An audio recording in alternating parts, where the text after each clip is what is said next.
Hi guys, it's PJ back again taking another look at Star Citizen.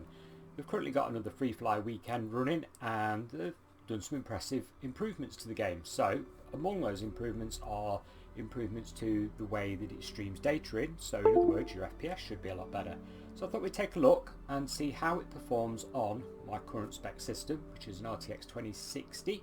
And I'm running a 1600X Ryzen CPU. The game is installed on an M2 SSD, so we shouldn't have any problems there.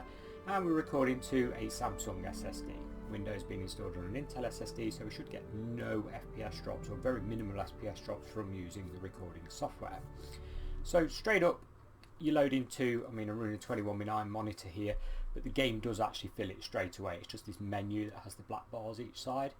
The options menu on this game, which I think I've covered before, a little bit bare bones. As you can see, you've got game settings, but if you go to graphics, this is pretty much it. There's not really any advanced settings or anything like that yet. You've got your normal sort of very high, medium, low settings, but sort of that's it. There's not a lot to faff with on it, so you've got to sort of trust their presets if you like. We're running this absolutely maxed out. Turn VSync off obviously, so we can see an FPS readout just here in the corner. And if we load into the universe, which is on an M2 like I was saying, so let's see how fast it loads. There we go. So you've got the spaceports here, we've got Stanton system, we'll go straight into that. Now if you're new to this game, it does take a bit of figuring out to get into. I highly recommend you go on Star Citizen's own YouTube channel and follow their guides. Really basic, really easy, and for the sake of 15 minutes worth of watching them, you will know literally what to do in the game. So guys, here we are in the FPS portion of the game, and as you can see we're running sort of 60 FPS. We do have the occasional stutter when we first load into the match again, but other than that it's holding fairly well. In fact, as long as you get through the first couple of minutes, which in an FPS game is not ideal I admit, it will generally hold you 60 no problem. Again, these settings are at absolute maximum.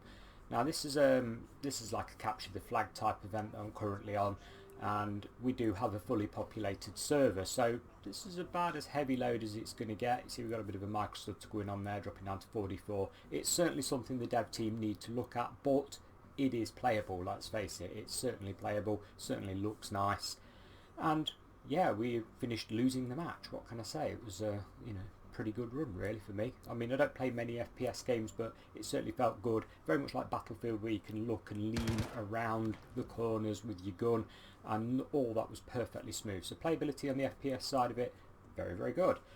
Let's move on now and just have a quick look at flying over planets, see how all that sort of thing performs.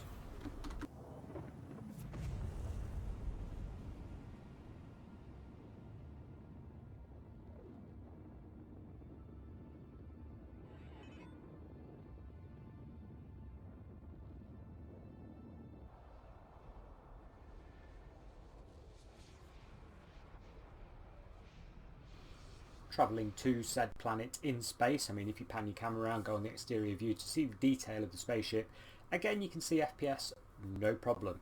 Now bearing in mind, if you're running a 21:9 monitor over a normal 1080p monitor, you've got about another 700,000 pixels, so the strain is definitely there on your GPU. So in other words, if you've got a 1080p monitor, normal 16:9, you should get a nice healthy FPS boost over myself with the same sort of hardware. Flying over the planets, panning the camera around on an exterior view. This is a barren moon, there's nothing really here, but as you can see, no problems at all. Generally speaking, you're going to stick between 70 and 85 FPS most of the time. Again, still on the maximum settings, no problem at all. So this part of it isn't an issue. Now if we travel to somewhere that's a bit more populated, shall we say, the new city planet for example, have a quick look how that's running when we're flying around. And probably, if you open the door of the spaceship, you can sort of see a view of it rather than sitting in the cockpit.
Likewise guys, just before I round this off, when you're in the ship flying around and you will look at the door at the planets, I mean we're out now, we're in FPS mode as it were, we're on what, 70, 80 FPS, again maximum settings, you can open up all the doors on this particular spaceship, look out of any angle, like I say it's always a live universe if you like. Performance overall has definitely improved. When I first started playing Star Citizen, it was sort of 20 FPS. Now okay, granted that was on an old GTX 1060 6GB, but still it was pretty hefty. Unless you had a 1080 or a 1080 Ti, you were going to struggle, and even with those cards you weren't doing much better than sort of 30 35 FPS at times with big drops. Technology's moved on luckily.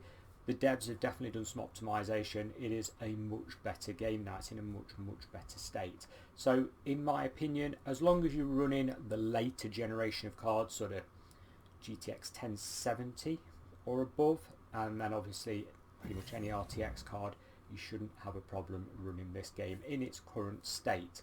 And obviously there are packages that you can now buy. Guys, thanks a lot for watching. Hopefully this was a bit of help for somebody with a similar spec machine. Thanks a lot. Catch you again next time. Bye.